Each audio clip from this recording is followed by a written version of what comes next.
Qual era o interesse dos países europeus no continente africano durante a Segunda Guerra Mundial? Porque apenas algumas nações são lembradas e celebradas como as vencedoras da guerra, enquanto outras são deixadas de lado. Essas são apenas algumas perguntas que podemos nos fazer quando estudamos com mais atenção como o continente africano se inseriu na Segunda Guerra Mundial. Essa é uma temática que vocês gostam muito e sempre pedem mais abordagens sobre esse evento tão importante.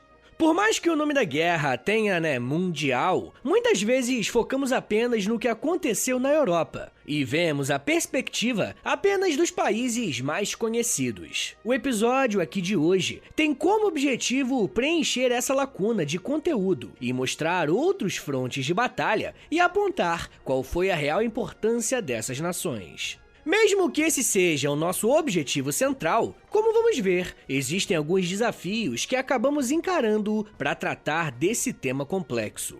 Mas ao longo do episódio, vocês vão entender melhor o que eu tô falando. Mas enfim, gente, a Segunda Guerra Mundial é, sem dúvidas, o evento mais traumático do século XX. No estudo da história, é meio complicado ficar usando palavras como sempre ou nunca, mas podemos dizer com segurança que na maior parte do tempo, a humanidade esteve em guerra, ou pelo menos sob a ameaça de um grande conflito. Então, o que a Segunda Guerra Mundial tem de tão diferente? Para muitos especialistas, ela foi o fim de um grande sonho. Mais especificamente, o sonho da liberdade plena do homem. Desde as revoluções burguesas do século XIX e a valorização do método científico, nós humanos passamos a acreditar que conseguiríamos superar todos os obstáculos do passado. Tudo aquilo que existia antes das ciências físicas e naturais passou a ser considerado velho, ultrapassado, autoritário e supersticioso. A gente, enquanto humanidade, passou a acreditar que a ciência ia libertar os homens das próprias limitações. Um bom exemplo desse espírito do tempo que formou o mundo contemporâneo é o clássico da literatura mundial Frankenstein, da Mary Shelley. A autora descreveu em sua história um monstro criado por um jovem médico que tinha ambições muito grandes e a sua ganância podia ser comparada a uma tentativa de brincar de Deus. Mas o que esse clássico da literatura nos mostra é que no final do século XIX, parte da humanidade tinha esse mesmo desejo de dominar e controlar não só a natureza, como também outras pessoas. Foi por conta das ações de alguns impérios que a Primeira Guerra Mundial começou, levando milhões de jovens a lutarem nos frontes europeus. Foi uma das guerras mais mortais de todos os tempos. O número de mortos e a destruição das cidades assombrou a mentalidade europeia dali em diante. O fim da Primeira Guerra ainda deixou aberta uma ferida que levou à ascensão dos regimes totalitários, que resultaram na invasão alemã sobre a Polônia em setembro de 1939. Que marcou o início da Segunda Guerra Mundial, que usou e abusou da tecnologia e da ciência, dois itens que foram tão valorizados na virada do século. A grande ironia, gente, é que aquele mesmo avanço que iria salvar a humanidade estava agora sendo usado para destruí-la. Como já vimos em outros episódios aqui, a descoberta dos campos de concentração revelaram uma indústria da morte. E é provável que toda essa narrativa das coisas e dos males da Segunda Guerra Mundial você já conheça. Mas eu quero chamar a sua atenção para um fato de que muitas vezes esquecemos, que a África também faz parte desse mundial. Se quisermos entender como que a África participou da Segunda Guerra, precisamos entender que parte do continente africano já estava inserido em um debate internacional há muito tempo. Se voltarmos para o século XIX, vamos lembrar da Conferência de Berlim, que foi uma reunião entre 14 países da Europa que aconteceu entre 1884 e 1885. Essa conferência é o grande marco do neocolonialismo. A história da participação do continente africano com as grandes guerras começa aqui, e não em 1914 com a Primeira Guerra ou 1939 com a Segunda. Eu sempre gosto de pontuar que o chamado neocolonialismo foi uma escolha dos países europeus, que avançaram sobre a África e a Ásia com o objetivo de terem acesso a mais matérias-primas, como o aço e o petróleo, além de ampliar drasticamente o seu mercado consumidor. Na Na prática, isso significava mais lugares para exploração. E quem comandou essa nova corrida imperialista, dessa vez, foi a Inglaterra, a França e as recém-unificadas Itália e Alemanha. Quando esses países se envolveram na Primeira Guerra, de onde vocês acham que eles extraíram recursos naturais e humanos para se manterem na guerra? Pois é, das suas colônias africanas. Antes das duas guerras começarem, os europeus definiram quais seriam as suas zonas de influência pelo continente africano. Os belgas, sob a tutela de Leopoldo II, se interessaram pela região do Congo. Portugal ocupou Moçambique e Angola. E a França tinha interesses na região norte do continente africano. As colônias francesas vão ser figuras centrais na participação do norte da África na Segunda Guerra. E guardem essa informação porque depois eu volto nela. Bom, mas essa divisão trouxe problemas diplomáticos e foi para resolver essa questão que foi convocada a famosa Conferência de Berlim.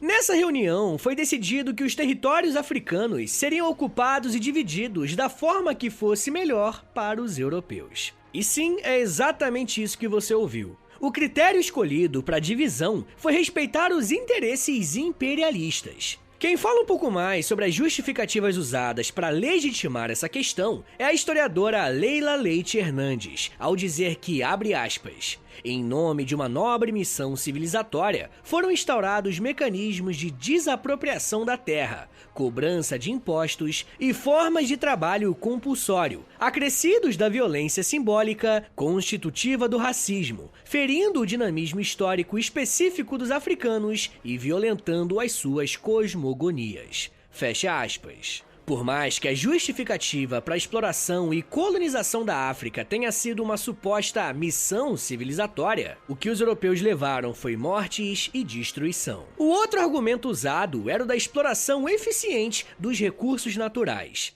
Mas conforme a Segunda Guerra se aproximava, pessoas foram recrutadas, muitas vezes à força, para lutar defendendo as nações que estavam na África. E estavam na África unicamente para explorar um continente inteiro. E eu preciso bater muitas vezes nessa tecla, tá bom? Mesmo que pareça um pouco repetitivo. Como vamos ver, nações europeias usaram soldados africanos das suas colônias para lutarem por seus impérios sob as bandeiras europeias. No final, o que eu quero dizer é que muitos africanos foram obrigados a lutar em uma guerra que não era deles. E mesmo tendo contribuído para a vitória na guerra, essas pessoas foram propositalmente esquecidas. E é por esse motivo que eu faço questão de lembrar dessas pessoas para vocês.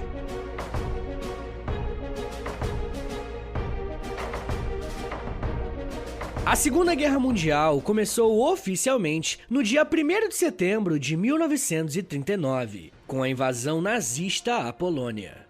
Por um bom tempo, o foco ficou concentrado no fronte oriental, enquanto os alemães avançavam pelo leste europeu. Mas quando a Alemanha se voltou para a França, as coisas mudaram de patamar. Pois invadir e dominar a França não significava apenas controlar o território do continente europeu, mas também se apossar das colônias francesas. A França não foi capaz de enfrentar o exército nazista de Hitler e foi facilmente ocupada pelos alemães. E uma grande discussão que até hoje se tem é que talvez a França, ou pelo menos parte dela, principalmente os militares, teria feito o corpo mole e aceitado a invasão alemã por simpatia ao pensamento nazista. A mesma França da fraternidade, igualdade e liberdade, e formadora do pensamento burguês, pode ter colaborado com o nazismo. Os alemães se estabeleceram na região de Vichy, na França, de onde veio o nome Governo de Vichy.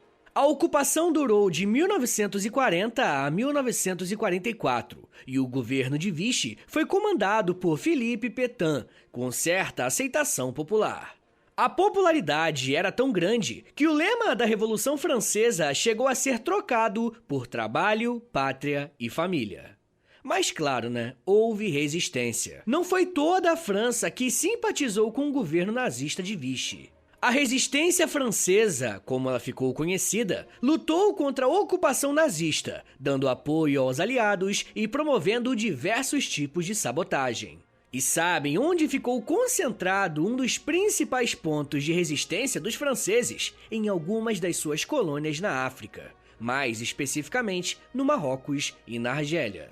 E foi dessa forma que o norte da África foi inserido para valer na Segunda Guerra Mundial. Existe a estimativa que, ao todo, cerca de 1 milhão de soldados africanos tenham lutado na guerra ao lado dos aliados. E para vocês terem uma ideia, 1/3 do exército francês era formado por homens vindos das colônias africanas. Um historiador francês chamado Raphael Scheck reconheceu que, abre aspas, as unidades francesas com base no sul da França eram constituídas principalmente de países do norte da África. Fecha aspas. A tomada da França aconteceu tão rápido e de maneira surpreendente que os aliados precisaram mudar a sua estratégia para combater o exército de Hitler.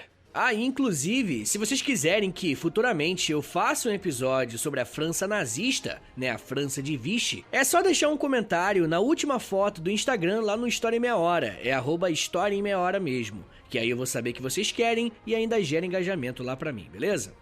Bom, mas como eu estava dizendo, os aliados mudaram a estratégia e agora viam na África uma frente de batalha capaz de começar a enfraquecer o exército inimigo e acabar vencendo a Alemanha e a Itália. Além de ser uma chance de vencer o eixo pelo sul da Europa, existia a preocupação de garantir a segurança de algumas riquezas naturais, como, por exemplo, o acesso ao petróleo do norte da África. É claro que o interesse no norte da África dependia do país que estamos falando. Para os britânicos, por exemplo, manter o seu domínio sobre a região era fundamental, pois isso envolvia as trocas comerciais entre o Império Britânico e as suas colônias na África e na Ásia, graças ao Canal de Suez. E caso você não saiba, até hoje esse é um dos principais canais do mundo, e boa parte das mercadorias passam por esse local. Logo, para os britânicos, perder o domínio do norte da África significaria também perder o acesso à Ásia. Então, eles tinham muito a perder. Já a Itália, que lutava ao lado dos nazistas e do Império Japonês, controlar o norte da África era uma questão de manter a sua colônia na Líbia e, quem sabe, derrotar os britânicos e expandir os seus domínios para o Egito.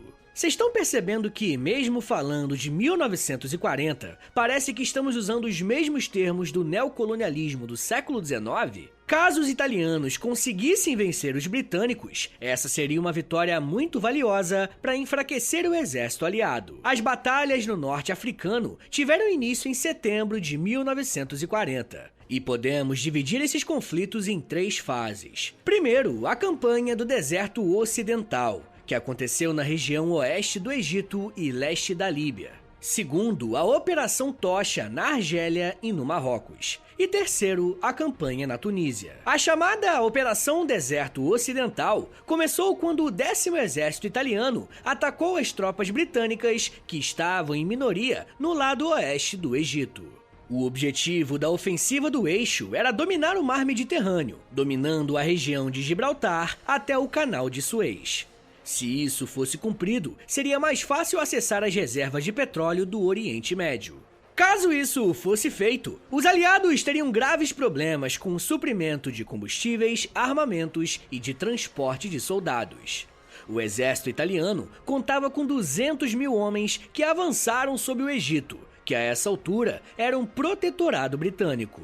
Por mais que os aliados tivessem aproximadamente 36 mil soldados a menos que os italianos, o general fascista Rodolfo Graziani não conseguiu avançar em direção ao Cairo, porque estava sem apoio dos agentes de inteligência que ficaram responsáveis por passar informações das tropas inimigas. Quase chegando no final de 1940, os aliados organizaram uma resposta na Operação Compasso, e o resultado foi melhor do que o esperado, pois boa parte dos soldados italianos morreram em combate. Com essa derrota, Hitler decidiu enviar tropas para o norte da África, com o objetivo de sustentar a posição italiana na região, que apresentou muitas dificuldades em sustentar o seu avanço. O fronte africano nem de longe era uma prioridade para Hitler, pois o seu foco naquele momento estava em garantir que a Alemanha consolidasse as suas forças na França e no fronte oriental, tentando chegar à União Soviética. Quando a Itália começou a demonstrar sinais de fraqueza, Hitler enviou tropas para impedir a derrota do seu aliado fascista. Em dezembro de 1940, o general alemão Erwin Rommel, conhecido como a Raposa do Deserto, chegou à Líbia como comandante das tropas alemãs.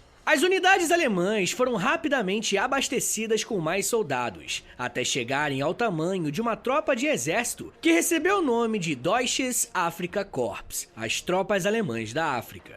Apesar de ter enviado soldados para a África, a Alemanha também estava sustentando um trabalho no fronte leste contra os soviéticos. E por isso, no outono de 1941, a Alemanha recrutou soldados que estavam na África para lutarem contra o Exército Vermelho. Aproveitando esse momento de fraqueza, as tropas inglesas conseguiram empurrar o exército do eixo para a Líbia, obtendo uma posição mais favorável em uma operação que ficou conhecida como Operação Cruzados. Sobre esse conflito, existe uma questão bem interessante sobre o exército britânico. Esse era o exército que estava lutando contra os alemães e os italianos, mas que era formado por muitos australianos, indianos, sul-africanos e neozelandeses, ou seja, regiões que viviam sob o domínio do Império Britânico.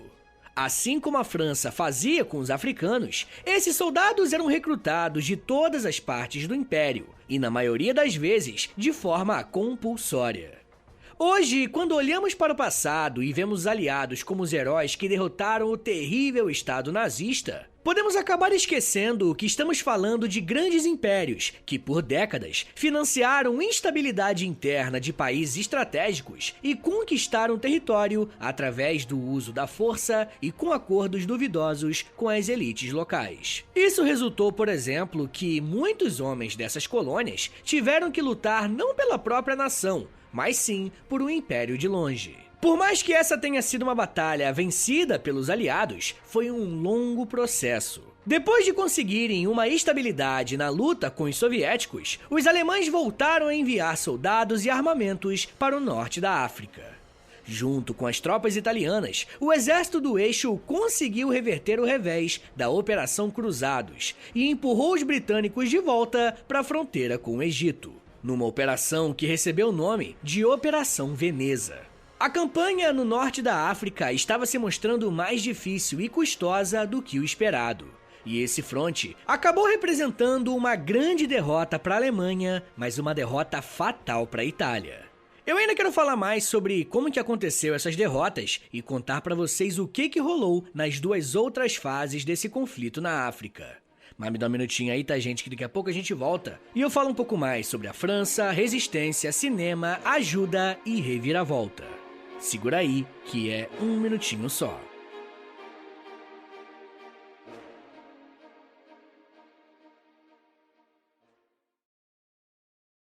This episode is brought to you by LifeLock.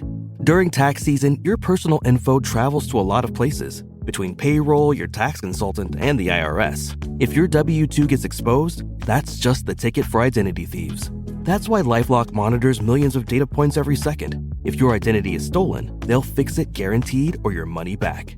Don't let identity thieves take you for a ride. Save up to 40% your first year. Visit LifeLock.com/podcast. Terms apply.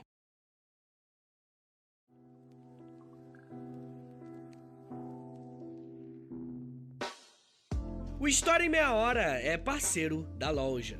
Acesse loja.com.br, é loja escrito L-O-L-J-A, e pesquise pelo História em Meia Hora. Lá você vai encontrar blusas, camisetas, regatas, moletons e muito mais produtos exclusivos do nosso podcast, tá? Só tem no História em Meia Hora e lá no site da loja.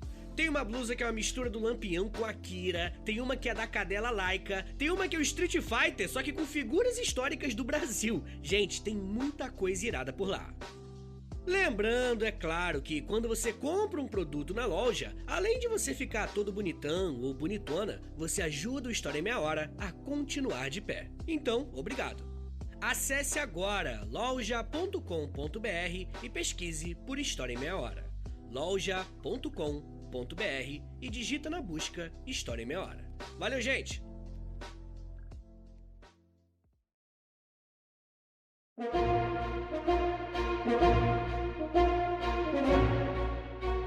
Abre aspas. Eu trabalhava numa empresa têxtil quando foram nos buscar.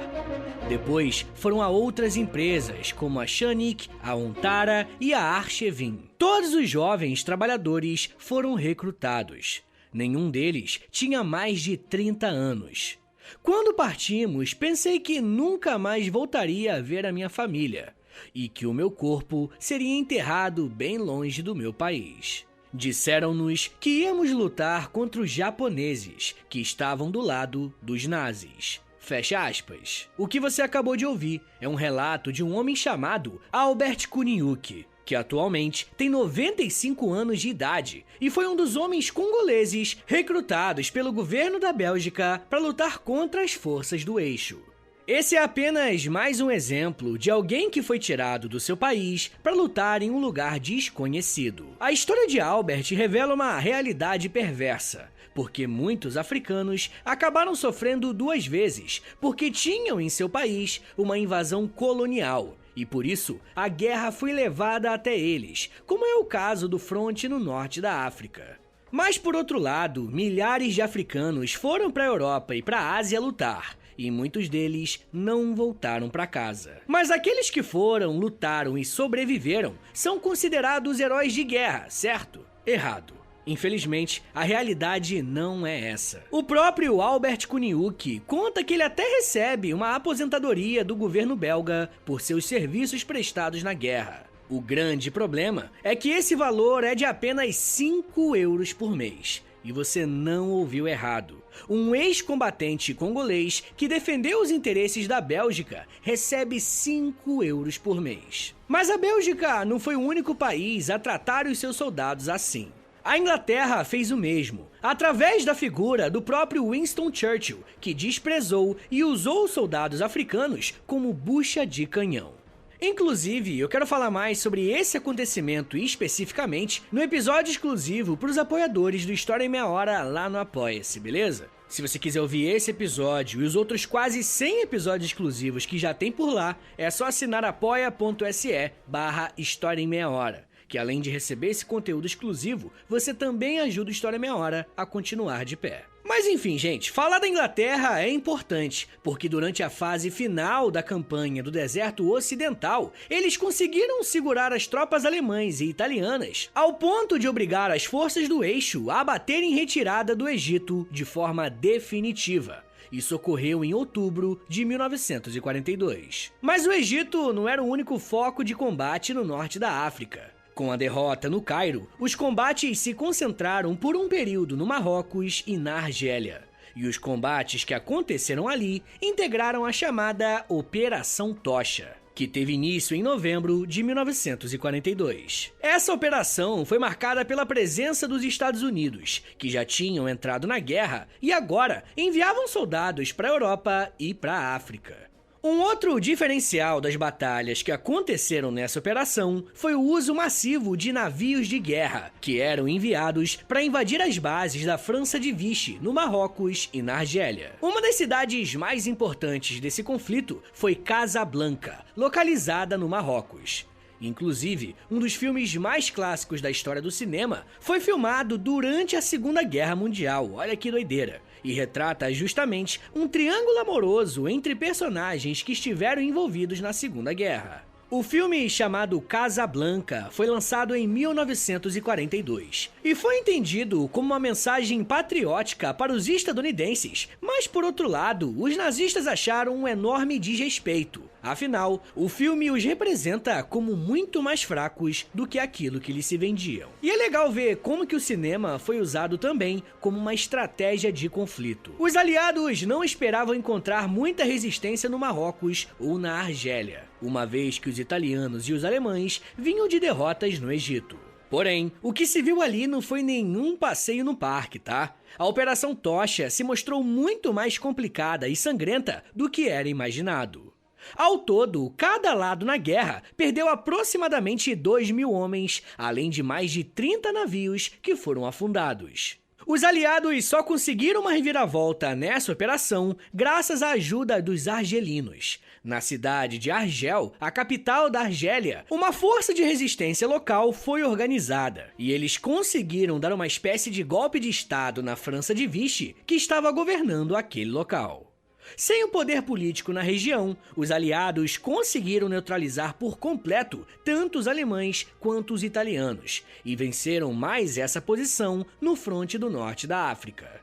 A última chance que os nazistas e os fascistas tinham para segurarem a África era controlarem a Tunísia, que também era uma colônia francesa e estava sob a administração da França de Vichy. A campanha da Tunísia começou em novembro de 1942, mas as batalhas mais importantes aconteceram ao longo de 1943. Diferentemente da Operação Tocha, as batalhas na Tunísia envolveram muito mais soldados. Para vocês terem uma ideia, só os aliados levaram aproximadamente 500 mil combatentes para a Tunísia, enquanto o eixo tinha quase 350 mil. Essa diferença na quantidade de soldados foi crucial para que os alemães e os italianos não conseguissem vencer o Reino Unido e os Estados Unidos. O máximo que eles conseguiram fazer foi atrasar o avanço dos aliados. Em maio de 1943, a 7ª Divisão Blindada Britânica capturou a capital da Tunísia, uma cidade chamada Tunis, onde as forças do eixo no norte da África se renderam e os seus soldados se tornaram prisioneiros de guerra. Durante todo o período da campanha no norte da África, os alemães e os italianos tiveram mais de 500 mil mortos, e o Reino Unido perdeu cerca de 200 mil homens. O número de morte estadunidense na Tunísia foi de quase 18 mil soldados. A vitória dos aliados no norte da África destruiu a defesa do eixo naquela região, deixando o sul da Itália completamente desprotegida para o avanço das tropas aliadas. E como nós sabemos, foi a partir dali que conseguiram invadir a Sicília e então avançar sobre a Itália ainda em 1943, representando uma das fraquezas de Mussolini e em seguida encurralando o exército nazista na Europa. O que eu quero dizer, gente, é que só foi possível cercar os alemães dessa forma por conta do que ocorreu no norte da África. É muito fácil de encontrar em livros didáticos a ação estadunidense e britânica na derrota da Alemanha nazista, como também existe muito material sobre a participação soviética no combate contra o exército nazista e o seu papel fundamental na libertação dos campos de concentração. Mas, infelizmente, é uma missão muito difícil encontrar algo relacionado ao papel dos africanos na derrota nazista. Eu não sei se vocês perceberam isso, mas no episódio de hoje, eu acabei falando mais de como que os europeus lutaram em solo africano do que a perspectiva dos próprios africanos. Vocês entenderam como que essa é uma relação perversa? Durante essa guerra, a Inglaterra, por exemplo, alterou o regimento de alistamento de forma provisória, para poder incorporar homens negros em seu exército. Claro que as tropas negras eram comandadas por homens brancos e ficaram encarregados da parte lenta no esforço de guerra. E a parte lenta, para quem não tá ligado, é a logística, com o transporte de alimentos e armamentos, o que era feito em navios mais lentos, que acabavam os deixando bem mais vulneráveis. Os negros africanos entraram de fato nas batalhas da guerra apenas quando a Itália fascista começou a ameaçar os territórios britânicos e franceses na África. Os britânicos não apenas recrutaram os soldados negros, como utilizaram de um imaginário racista para amedrontar os seus adversários. Eles diziam que estavam levando para a guerra selvagens que iam comer os inimigos vivos. E acontece que essa experiência brutal de guerra mudou a forma dos africanos de verem o mundo. Afinal, se eles podiam lutar pelo Império Britânico, eles também podiam lutar pela própria nação.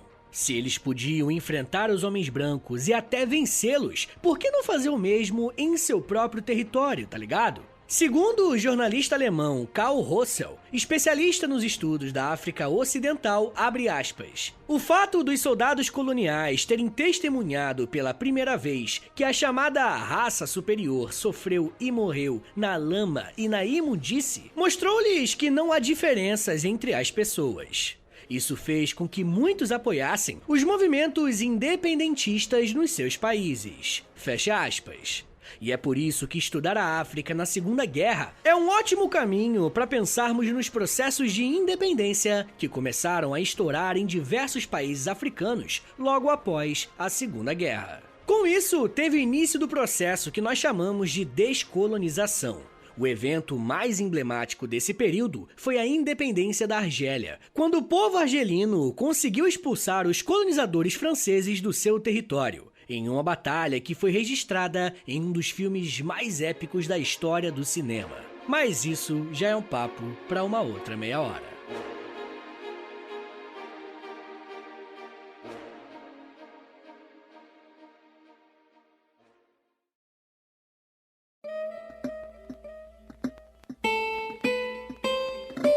Senhores, muito obrigado por terem vindo até aqui. Meu nome é Vitor Soares e sou professor de História. E você acabou de ouvir o História em Meia Hora.